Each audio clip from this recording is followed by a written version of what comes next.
Do you enjoy the show? We hope so, otherwise you wouldn't be listening. We here at the Republic of Bad Cryptopia love hearing from our listeners. The Bad Crypto hotline is open 24/7. You can give us a call and leave your feedback, ask a question, do an impersonation, maybe of Mike Tyson, tell a joke, or just to tell us stay bad. The number is 708-885-9030. That's 708-885-9030. Many moons ago, when the Bad Crypto podcast was still just a toddler, one of our very first guests was Jed McCaleb from Stellar. He showered citizens of Bad Cryptopia with free Stellar Lumens, and there was much rejoicing. Ooh. More than 2 years later, we're pleased to welcome Jed back to the show to get the latest updates from one of the top and fastest cryptocurrencies in the universe. It's going to be a stellar show. This is episode number 392 of the Bad Crypto podcast. 5, 4, 3, 2, 1, 0, ignition. Who's bad?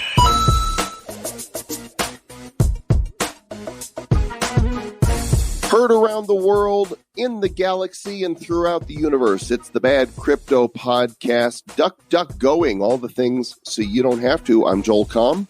I am Travis Wright, and as you said, this is going to be a stellar episode again. Anytime we get Jed McCaleb on, stellar. It's freaking awesome.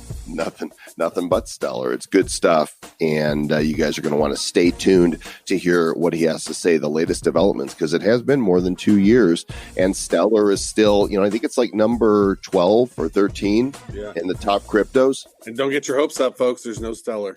I'm not giving any more away. No free Stellar? No, okay. They've cut off that program. Sorry. Yeah, sorry about that. And also super sorry if the IRS reaches out to you and says, you're buying, selling, trading crypto. We want to take a closer look at your tax returns. You want to protect yourself. And that's what cryptotaxaudit.com is all about. It's the only tax audit defense system designed for crypto owners. Visit cryptotaxaudit.com to start defending yourself today, not tomorrow. Do it today. And also, this is really interesting. So we're going to be talking to Jed McCaleb about Stellar. One company who actually uses Stellar that is, that we're advisors of is MobiPay, MobiEPay.io. You should go there. They're giving away $10 of MBX tokens right now. And money has existed for thousands of years in all various different forms, from shells to metals to minted coins to credit cards to paper money into crashed economies. But the transfer of modern money is very slow and expensive and particularly dirty, especially if you're handing lots of cash. So, and particularly across borders. So they're going mobile, and MobiPay has an ecosystem that really helps out this whole system. You're going to want to check it out. They're gaining some serious traction. Go check it out, MobiPay.io. Do it today, as soon as possible, or whenever you want. Do it later. Or tomorrow or yesterday, depending. You do things yesterday? Pastist or a futurist. Go back and make things right. And now Mr. Stellar himself, Jed McCaleb. Travis, if we set the Wayback Machine all the way to episode 10 of this podcast, August 17th, 2017, you would discover that we had Jed McCaleb from Stellar on the show. I remember that. And not only was Jed on the show, he was very gracious and gave us a bunch of Stellar Lumens to give out to our fans. So that was a very momentous show early on in the history of Bad Crypto. And if I recall, at that point, Stellar was worth 2 cents. So we had to put our 2 cents in, our 2 Stellars in, our 2 cents worth of Stellars in. And Bitcoin was at $4,400. Here we are 2.5 years later. He's coming back for more punishment, probably because he forgot that he ever did the show with us in the first place. Of course, Jed McCaleb is the co-founder and chief architect of the Stellar Development Foundation, an open network that connects the world's financial infrastructure. He's here. Jed, welcome back to Bad Crypto. Hey, guys. Yeah, thanks for having me back. Absolutely. And I'm sure a ton has happened in 2.5 years. I mean, you guys have always been incredibly ambitious. Somewhere, I want to say about 8 to 10 months after you were on the show, Stellar announced some sort of partnership with doing international cross-border payments in Asia. right? Wasn't that like the first big announcement you guys had? Yeah, we've had a lot. Is that which one? What partner was that with? IBM. Oh, with IBM. Yeah. There was the IBM one. Yeah, that was huge. Yeah. Maybe you can kind of bring us up to date on what that was about, and then some of the bigger things that have happened here along the journey since then. Sure. Yeah. Absolutely. Yeah. So it's been, we've gotten a lot done in the time since I last talked to you guys. Obviously the crypto space in general has just evolved a ton. I think we're still very much in the early phases, like all of these projects. We're still much in the early phases of this journey. I mean, what we're trying to do is quite ambitious, and it's going to take many years to actually to see it come to fruition. But we can already see kind of the signs of how it's going to come together, and we have a pretty good plan for how to make it happen. The IBM project specifically, IBM is a very large company, and they move slow, so it's been slower than what we'd hoped for, but they're still chugging along, and we hope to see stuff there. I mean, there's a lot of other things that's going on in the network that will definitely come to fruition earlier than that. We're still working a lot in Southeast Asia and Africa. We're starting this consumer wallet that we hope to launch in the spring. That'll be focused in Latin America. That's probably what I'm spending most of my time on now. It's focused on this consumer wallet. All right. I want to ask you about this, Jed. This, I think, was probably the biggest news of the past year or so, at least that hit my radar, was back in November when the Stellar Development Foundation decided to burn half of its XLM tokens, right? So there was 105 billion in existence, and then all of a sudden you guys decided to kill 55 billion of them. So now the total supply looks like it's going to be 50 billion with 20 billion already in circulation. What was the thought process behind that, and what made you guys make that move? Yeah, so I mean, there was a lot of motivations for doing that. I mean, I view all of cryptocurrency as sort of this ongoing experiment, and people are trying to understand and make these new networks and economic models work, right? And so, when we first started Stellar, you pick the number of tokens, but it's a little bit arbitrary how many tokens exist, and essentially and maybe at the time it was the right number, but as of today, that was no longer the right number to have out there in the world, right? So it was a way to just kind of get the number of tokens in the network aligned with kind of what we needed to achieve. And when we kind of looked at okay, here's the number of lumens we're going to need to do the things that we want to do over the next, say, 10 years, there was just a bunch of extra. And rather than try to shoehorn them in or try to come up with other ways that we could use them to benefit the network that would probably maybe be counterproductive, we just made the hard decision to actually the best thing to do for the network as a whole is just to kind of eliminate these and just have the right level of lumens in the world to best make the network successful. And so that's what we did. We could have taken them off your hands. I mean, if you wanted to get rid of them, I mean, we could have given you our address. Right. No, I mean, there's been lots of offers for this. Yeah. just saying, in future reference. Right. No, Jed is unloading things the right way. In fact, this article on Cointelegraph from earlier in February, the headline is Ripple co-founder Jed McCaleb sold 1 billion XRP and has 4.7 billion left. That's not a small bag of XRP. No, yeah, I mean the whole Ripple saga is long and complicated, but yeah, and somewhat unfortunate. But yeah, that's kind of how it ended up now. So. And I mean, you're behind so many projects. So Ripple and Stellar are two of them. And of course, if we really want to date you and go way back, you're the guy that was behind the original crypto exchange, Mt. Gox. And we talked a lot about that on the previous episode. And I encourage you guys, if you want to turn back the time machine and kind of see how Jed was talking about the future 2.5 years ago, go to badco.in /10. It sounds so funny to say that, Travis. 10. Actually, no. It's actually badco.in /010.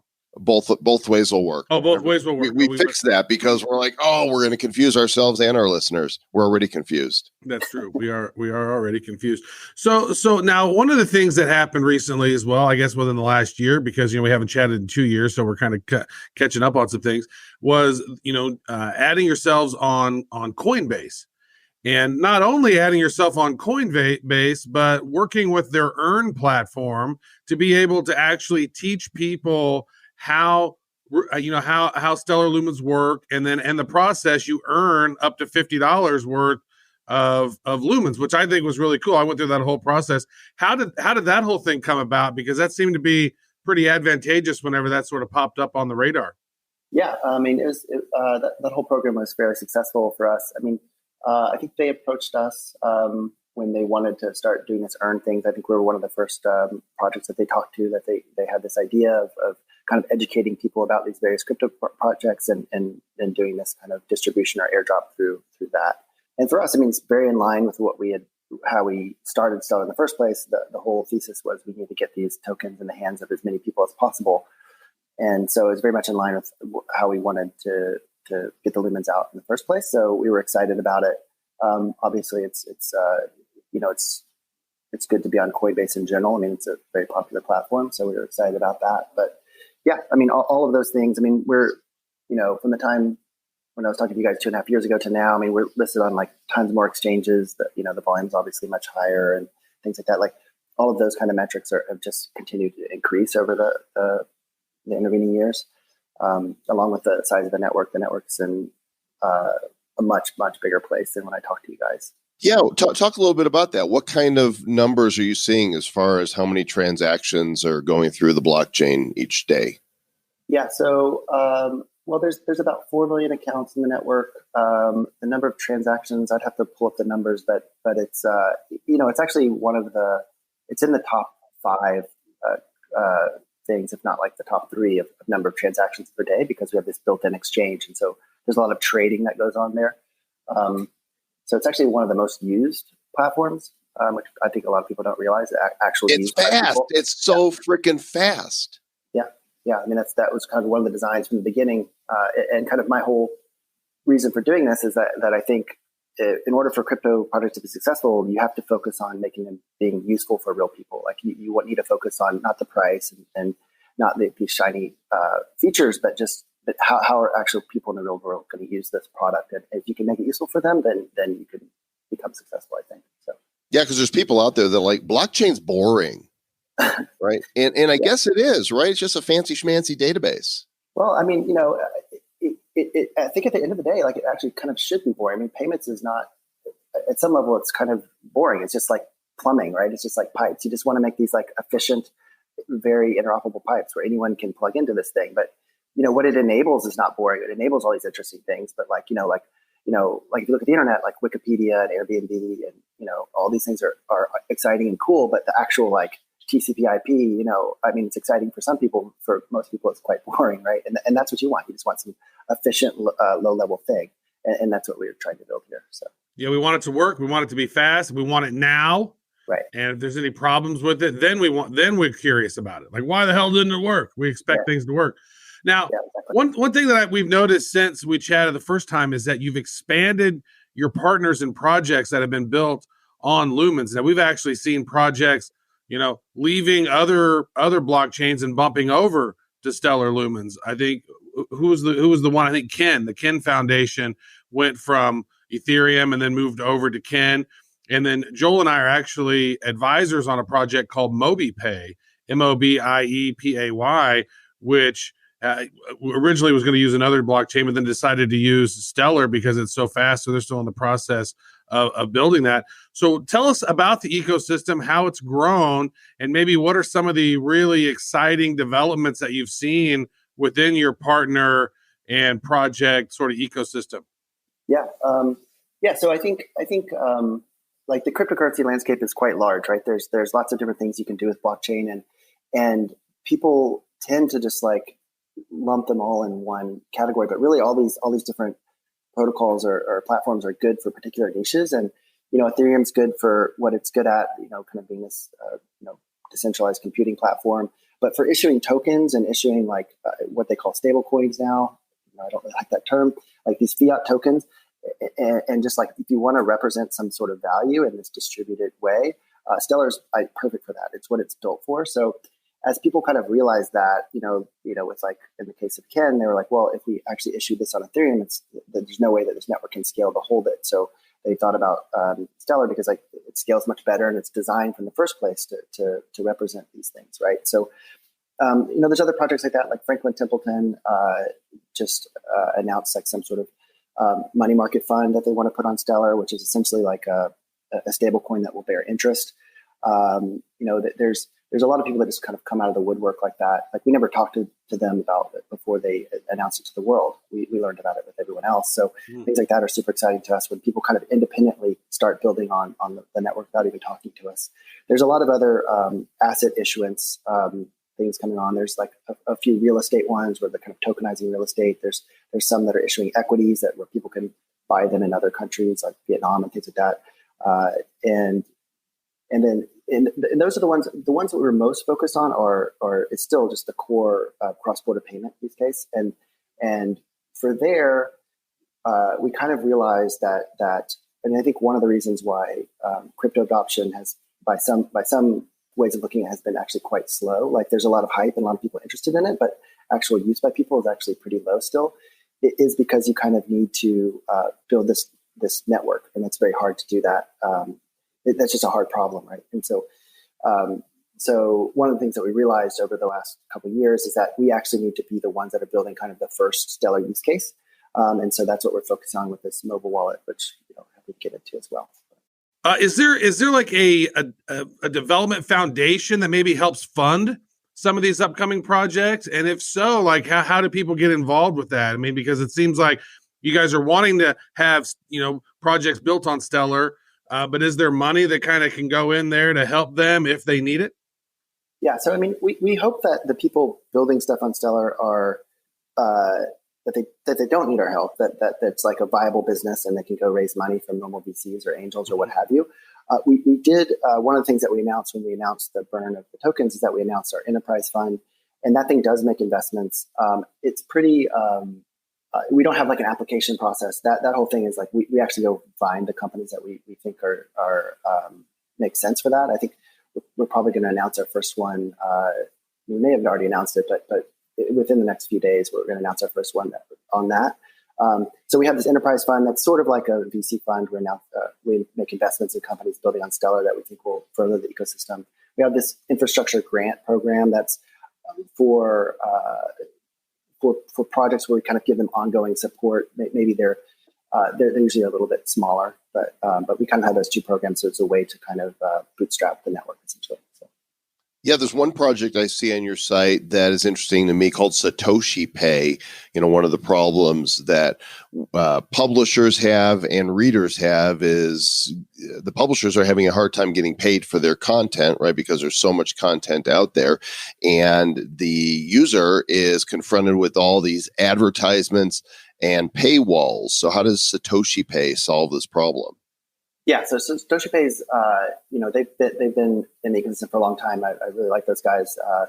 They're doing a ton of stuff. I mean, they're doing that, and they have a couple other ideas that they're also working on. So for the content side, I mean, I think this has been a problem or a challenge for the internet for a long time. Is you need other ways to monetize things besides ads, right? Because if you look at content creation on the internet, there's always these people that are taking big pieces out of it. Like if you want to, put your stuff up on YouTube, I mean, YouTube gets by far all of the money from it. The amount they give you is like very low compared to what they get. And that's repeated in all these different platforms, right? And there's been some attempts like Patreon to kind of fix that. And Satoshi Pay is kind of along those lines where it's just a way for consumers to actually like pay for like higher quality content and thus like, the content's better. The people that are actually making the things can actually make a real living out of it. So I really support the effort, and I think it's an awesome use case of Stellar because people all over the world are generating this stuff, and Stellar provides a way to pay people all over the world and get paid by people all over the world. So it's kind of a natural fit. Yeah, that's good. That's really interesting. Now tell us about the Stellar Development Foundation. You guys have created this foundation, and you guys got some pretty interesting things. It looks like on the roadmap here for 2020. So what are some of the things that you're most excited about in this new year and rolling out? Yeah, sure. Yeah, I mean, I think when I talked to you guys, SDF was probably, I don't know, maybe 12 people or something. We're pretty small. We've grown. We're probably a little over 60 people now. So we're able to get a ton more done. We've really increased the size of the team and so we can undertake more things. And I mean, again, like the thing I'm most excited about really is this consumer wallet, which will be a way to do sort of dollar savings and remittance in Latin America, and that'll launch in the spring. And like I said, I think it's important for us because, like, again, like Stellar's obviously this platform that other people can build on, but like all platforms, it's you kind of need kind of the first example and the thing that kind of spearheads other people getting on, and we decided that we have to build that. So that's kind of the main thrust that we're working on right now. It's building this mobile wallet. Why Latin America, Jed? And I mean, we want it. Why can't I have my wallet? Well, you can use it. You can use it anywhere, but it's. I think the need. Well, there's a few reasons. I mean, basically, again, like one of the reasons why adoption is slow for this stuff, or why the utility of crypto is slow, is because it depends on network effects, right? Like a payment mechanism is only as valuable as the people you can pay with it, right? So if only a handful of people accept a particular network, then it's not that useful, right? So you've got to get like a certain degree of saturation. But the interesting thing is in Latin America, there's lots of places, like Argentina or Venezuela, places like this, where people, they want to hold dollars, right? And that's kind of more of a single player operation where you don't need to do dollar savings. So it essentially gives them like a small, like US denominated bank account, right? And that's useful whether other people are using the product or not. And so the idea is that we can kind of build this beachhead of users of the platform without having the burden of breaking through these network effects. And then once we have enough people that are dollar savings, then we can start doing remittances and sort of leveraging some of the other stuff that Stellar is good for. And this is the way we can kind of build this kernel of activity. And Latin America just seemed like a very natural place for it, given like stuff that's happening in Venezuela and other places down there. Very cool. Let me ask this then, like what other interesting developments are on the horizon that you're keeping an eye on? Because, it's really interesting, maybe not even Stellar related, just sort of overall in the crypto space, because, we're less than 100 days away. I think we're actually less than about 2.5 months away from the halvening, right? And all that good stuff that comes with it. We've seen the crypto market go up over 10,000 now. Then it touched 80 something 100, and then so what kind of crazy roller coaster are we in for this year, man? I don't know. I mean, it's always a surprise, but I really thought things were swinging back pretty positive. But I guess like this coronavirus stuff is having effects in crypto as well. But you kind of, I don't know. One of the cool things about being in this space for so long is that there's like kind of a never-ending stream of drama, which is always fun. But makes it good for us. We got to talk about. It's really good for you guys. but for us, I mean, I like, it's interesting to me that there's this huge push to like stable coins in the broader like cryptocurrency world. I mean, this is something that that I thought would be important starting in Ripple, like, and even in Stellar, we focus on it a lot too. It's like the whole point of those platforms is this is another way to hold, value that's represented and denominated in like, currencies that people are used to. Because my idea is that like, if you want to have people adopt this whole new thing, like it's hard to get them to go to something like totally new, like a new like internet money, right? A new like Bitcoin or something that they're not familiar with. But to say like, hey, this is just a digital dollar, but it's cool because you can send it around to anyone around the world and it's instant and all this kind of stuff. That's a much easier route, and I think it's a good way to like onboard people onto the system. So I think it's interesting that this concept is now kind of widespread throughout crypto land. And it seems like you kind of invented it, right? Because I remember the first time we were chatting, you're like, here's a Wells Fargo dollar, here's a Citibank dollar. Right. If they need to send some dollars over here, then they can, and they can tokenize it on Stellar. Right. I mean, this is what Stellar's built to do. It's like designed for. You invented all kinds of stuff, man. You're an innovator over there, man.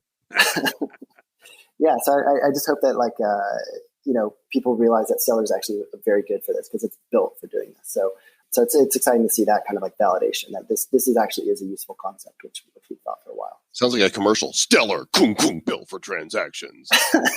Yeah. Copyright. Trade. Sure. When we had you on 2.5 years ago, Stellar was at 2 cents. And at that point, you made it easy. You were giving them away, not just, not yet on Coinbase, but you were giving them away to anybody who came to the website and opened a wallet. Is there still a way for individuals to claim Stellar directly from the foundation? No, we kind of that was part of the burn in November. Also, is that those programs? I mean, I still think that there's a way to do it right, and maybe we will do it in the future. But for now, it's just there needs to be a certain level of like sophistication in the ecosystem, like stuff for people to do with the lumens, and before it really makes sense. And it's also just the fraud problems are just very, very hard to combat. And we have some ways that we think may work in the future, but as of now, there's no you got to earn your lumens basically. So. How do we get some more of them 64-cent lumens? Yeah. How do we get back to there? Because that was nice. 2 cents to 64 cents. That was quite a run. Now, having experience of, as Joel mentioned, with Mt. Gox, and then going on and being a co-founder at Ripple, which a lot of people don't realize, and then going on and now, doing this again and creating an even better product in my mind here with Stellar. What are some of the maybe, if you're just kind of looking back and reflecting on, the 8 years you've been in crypto or whatever, like what are some of the things that just make you just, from where it was to where it is now, and what still excites you? Well, I mean, like I said, I still think it's very early days. I mean, more people know about it, of course, but again, like not that many people are using it. I think there's just still this huge opportunity to make an internet level protocol for payments where you're connecting all these things, and that will lead to all kinds of innovation. And just if people have the ability to pay like 10 cents to like some random person around the world, it might seem kind of trivial, but I think it'll again be like the internet, where it just unlocks all this kind of economic participation that we just don't have today, right? And so I'm excited about that. Like I really want to get it to the stage where people are using it. It's like providing real benefit for people's lives. So yeah, I think I still see that as like can totally happen and will be very good for like all of society essentially. So if you could turn back time, like Cher. Maybe not like Cher. Don't wear that outfit she wore. Yeah, don't wear that outfit. Those assless chaps or whatever she wears.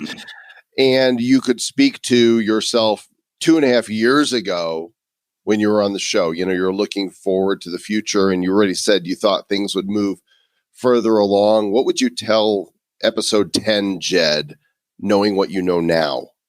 Well, I think we probably should have made the pivot to making this actual app for the network. Because before we kind of had the view that we're just going to kind of be hands off and let other people build on the platform. And as like probably anyone who's ever built a platform can tell you, it's just a very hard approach because no one understands it or cares about it or will drive it as far as we will, the actual creators of it. So I think we would have made that change earlier and just started that process. I wish this thing was out, 2 years ago for sure. So I want to ask about regulations, right? Because Steve Mnuchin up there is talking about how crypto is garbage and how there needs to be some regulations laid down and whatnot. If you were advising the government on how to think about regulation and making this space more, they want it fair. They want it set up in a way that's controllable. Obviously, they like control. But if you were advising them on how to look at this, because I think they're killing innovation in America. I think companies are leaving already. They're scared to do anything really in America because of just how harsh penalties are and whatnot. So what are your thoughts around regulation?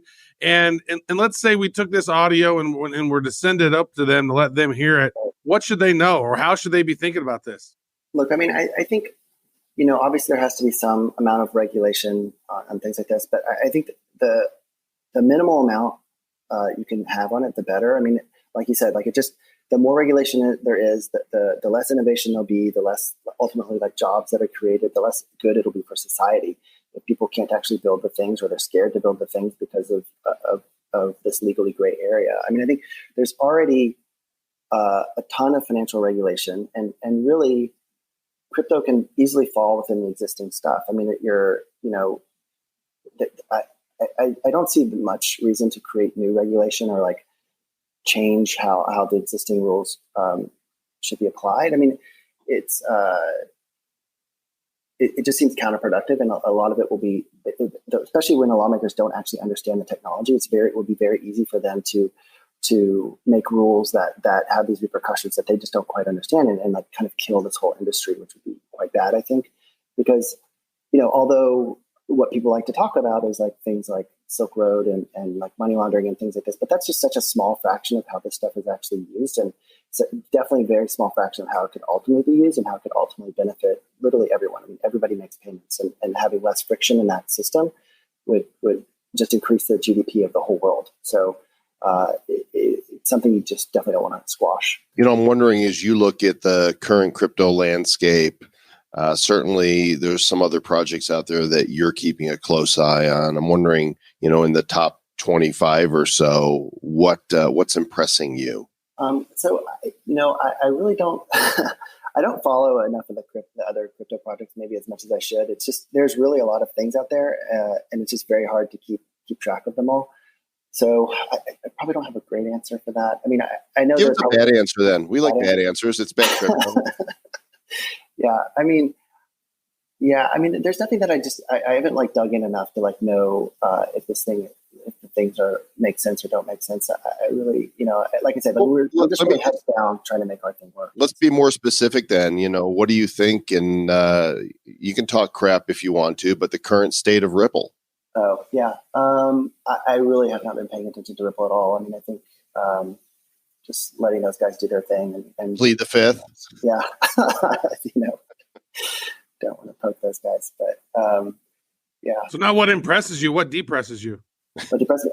Well, here's one that depresses me. I mean, there's, for instance, there's a network that's been down for 15 days now, and the price has gone up, and it blows my mind that there's this much misallocation in the ecosystem. But you know what I mean? Like there's a lot of projects out there that even at a cursory glance just make no sense or just like clear.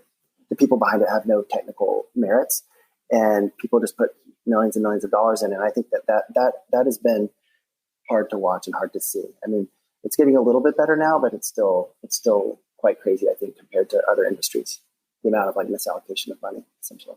So what you would tell yourself from 2.5 years ago, now with the wisdom you've gleaned from that, I know it's heads down getting the work done, and nobody prognosticating on prices is really best left to the pundits. But when do you think we're going to see that tipping point of adoption, where it goes from, hey, there's people using it to, whoa, I can't believe that we're finally arrived?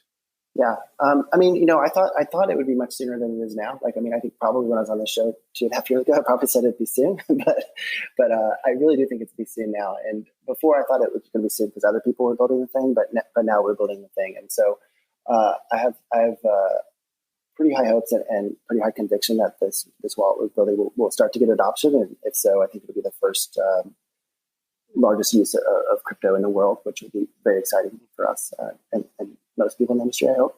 So what's the special features of this wallet? What makes this wallet so magical?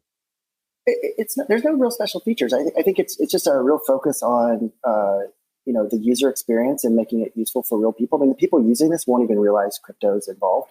For them, it'll just be a way to save dollars and convert from dollars to their local currency and things like that. So you can kind of think of it as like kind of a global Venmo. So it'll be easy to use, and there's a definite need for it. Like when we talk to people in those regions, they're like, "Yes, it sounds awesome." So I think we have a real good shot of getting adoption, and just based on the open permissionlessness of Stellar, it should be able to grow pretty organically from that. I mean, the thing is designed. We're focused in Latin America, but we also have projects in Africa, for instance, that can start using the same wallet, even though it's not designed for that, right? And like as what we call anchors, which are just the fiat on and off ramps in different regions come onto the network, they can start using the wallet as well. So the hope is that this thing will just start to snowball and kind of prove out the utility of the whole platform. Now, is that going to be smartphone wallet only, or because a lot of these developing countries, they're using the dumb phones? Like how does that going to interact with those folks who want to do cross-border payments with maybe a less intelligent phone? Yeah. So at first we're just targeting smartphones. Yeah. I mean, at least at some point we'll probably get to like the older phones, but for the launch for sure, it's just smartphones. Stellar. Travis, why you got to be phonist? Talking about inferior phones like that. Well, I mean, the unbanked and developing countries, a lot of them have Credit phones. Yeah, no, it's a legitimate concern. I mean, we definitely are targeting, not the state of the art, right? Like we're targeting much older builds of like Android and iOS. And stuff. So, Way to take my kind of a joke. deal. Is it Be kind of a serious.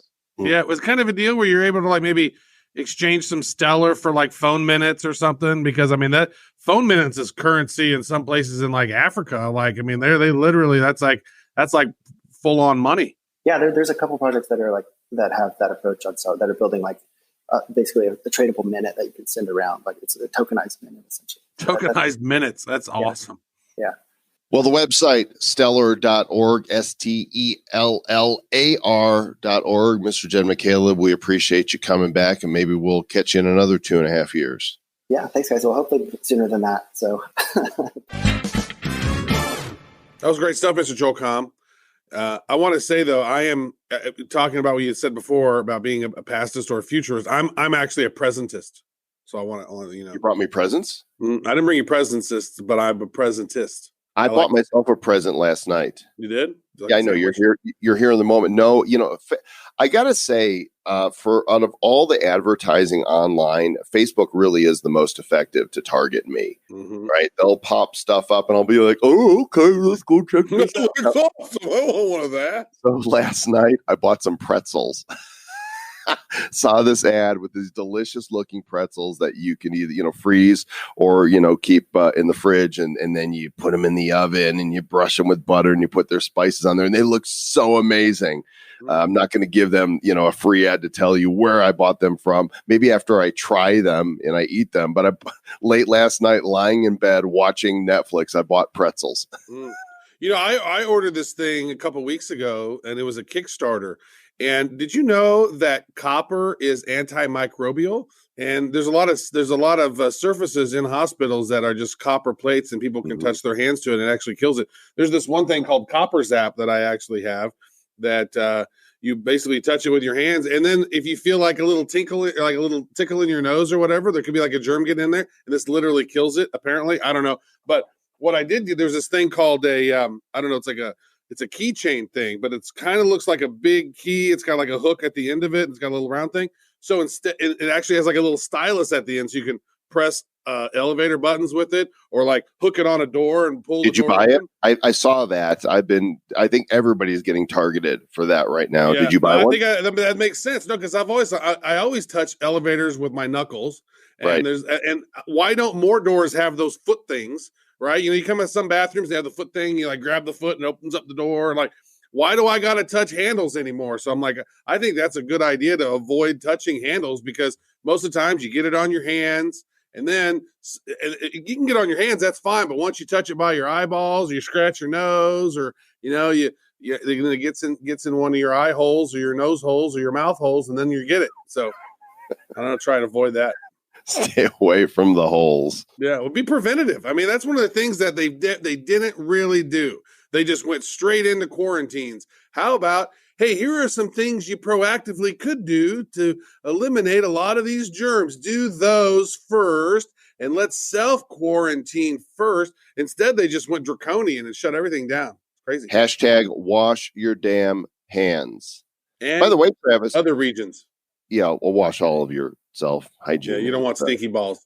Gotta wash them.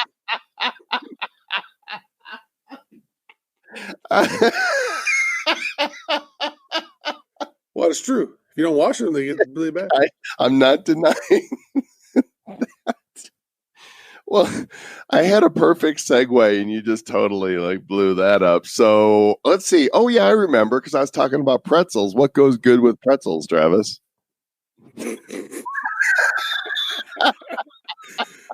Lots of beer. The answer is beer. The answer is beer. Okay. Pretzels. Why don't you take this one? Go. Yeah, right. So Corona right now this month has got a pretty bad beaten down with its name or whatever. But there's a company out there called Corona Beer, and that Corona family has entered the online gaming world. I don't know if you guys know this or not, but the Corona family has been really big in gaming all around the world. I think they're even a majority owner of Macau in China. And so they're always out there testing new games. And they want to create this really cool online gaming experience. And it's really in its beta form right now. It's kind of early. They're still working on stuff, but they have all kinds of ideas on prizes that they want to give away, tuition, education reimbursements, mortgages being cleared, college debt, vehicles, Disney vacations when Disney opens up again, and a lot of other different things. So Corona is giving back and doing some really interesting things. They are a household name. And right now it's a little unfortunate that there's this virus with their name that has to be hard on branding. But you can go check it out. It's at coronagames.com. And you can get some free tokens to start off with and start playing and see if you like it and give some feedback to them. They want to have some feedback, so that'll be good. I wonder if they're going to make give away free 6-packs and maybe some pretzels. Maybe they could partner with this pretzel company. Yeah, if you want a game or two, here's some pretzels and some beer. Good idea. Here's some beer also. Excellent.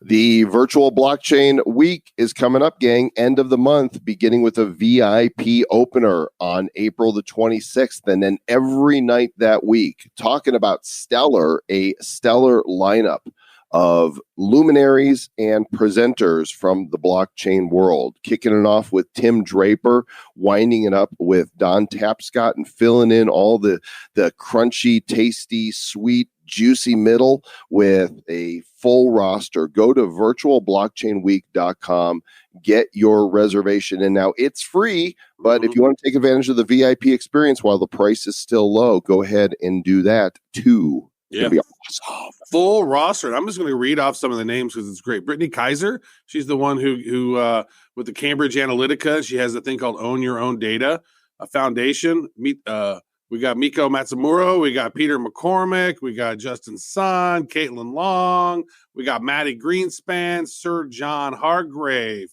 we got Pomp, Tim Draper, we got Samson Williams, John McAfee, Don Tapscott, Elise Sam, Roger Ver, G. Edward Griffin.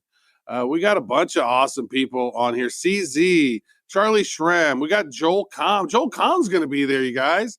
Oh, my gosh. Awesome. We got all kinds of amazing people. Oz Sultan's going to be there. Chris Snook. We got Sharia Me. We had her on last episode. Girl Gone Crypto is going to be on there. A lot of amazing people on this thing. Vesta's going to do some art stuff. Should be fun. He's going to do some fart stuff? Mm-hmm. Yeah, we got Rachel Wolfson, obviously, going to be part of that. Yeah. Got it. Art stuff, yeah. Perfect. It's great. Virtualblockchainweek.com. Go check it out. Thanks for being part of the family here at the Republic of Bad Cryptopia. We are a benevolent dictatorship. All are welcome. And we invite you to invite others. Please share this podcast with others. And of course, until next time, don't you forget the one key thing. Wash your hands. Stay home. And stay bad.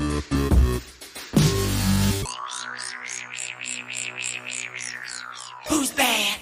The Bad Crypto Podcast is a production of Bad Crypto LLC. The content of the show, the videos, and the website is provided for educational, informational, and entertainment purposes only. It's not intended to be and does not constitute financial, investment, or trading advice of any kind. You shouldn't make any decisions as to finances, investing, trading, or anything else based on this information without undertaking independent due diligence and consultation with a professional financial advisor. Please understand that the trading of Bitcoins and alternative cryptocurrencies have potential risks involved. Anyone wishing to invest in any of the currencies or tokens mentioned on this podcast should first seek their own independent professional financial advisor.